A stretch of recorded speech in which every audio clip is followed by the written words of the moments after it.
I'm like sitting here like listening to everything that everybody said, and so far I feel like there's just so much that I relate to, right? I think as like queer people and then like queer artists, we all sort of have these really like similar sort of like stories, or at least underlying parts of our story, right?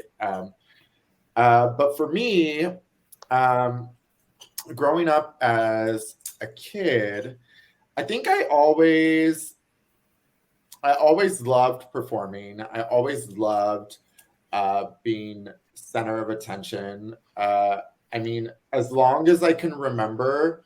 And the thing is that I was born in 1983, which just so happens to be the year that Madonna released her first full studio album. And I have been obsessed with Madonna literally like my entire life. Like there's like every pivotal moment in my life, there's a Madonna album and a Madonna song that like I can think of, and I think exactly of that time and what was happening.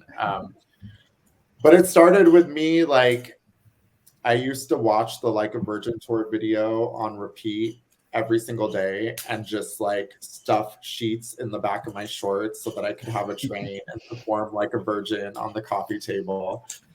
And so I always just loved performing, and I think as a boy, right, like growing up, and especially like in the 80s, I feel like things aren't so much like they are now. And we were, I think and then of course my dad is Latin and Mexican. And so then there's also that sort of like an expectation of sort of like you're a boy and you're supposed to act a certain way.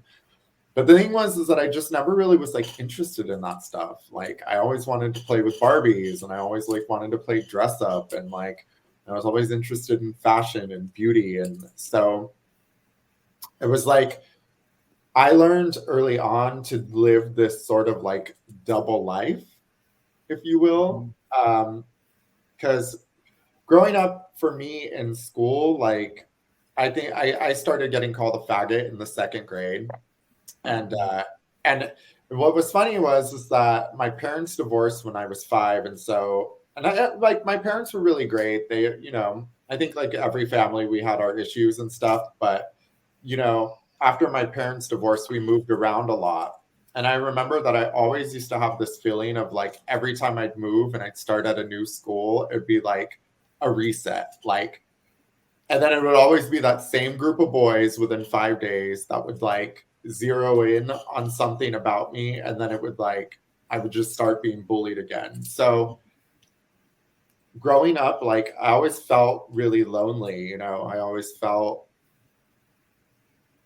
I always had the sense that like something was like felt like wrong with me.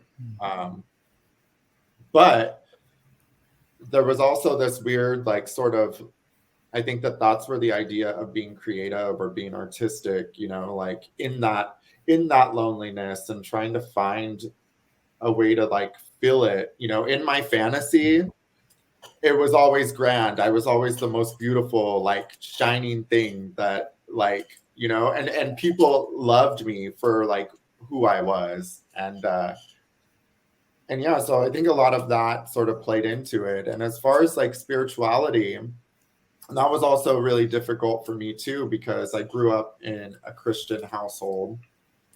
And,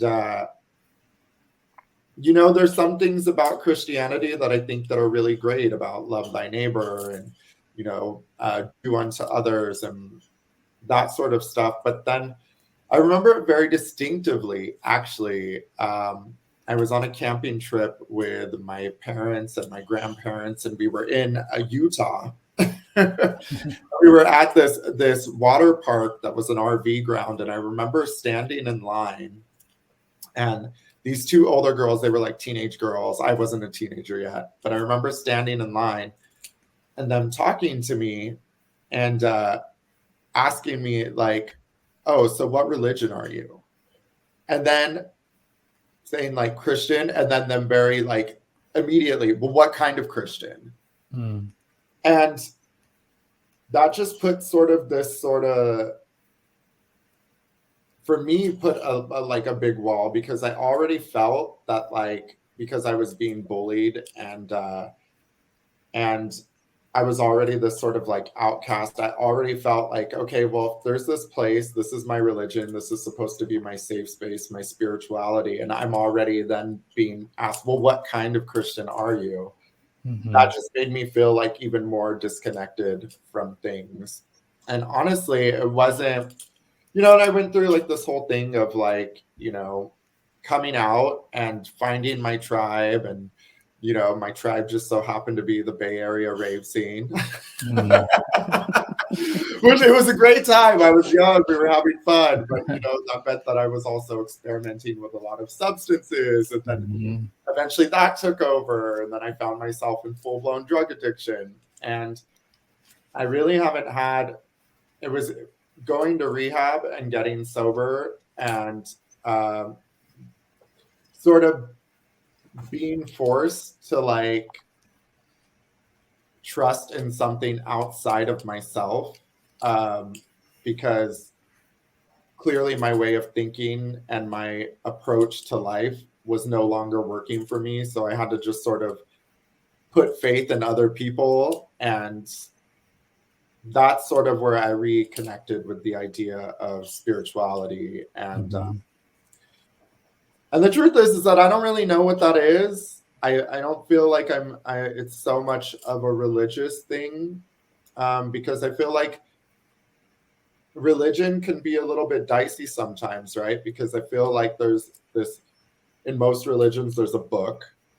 You're supposed to like read this book. And then you have all these people picking and choosing what parts of the book that they're going to take and like what works for them. And then pointing the finger at other people. And for me, it's like, I'd rather just pick the parts of the book and then like leave it alone and just go about my life and just not be a dick. Right? Like, just don't be an asshole. Like, like just be a good person. Like, and,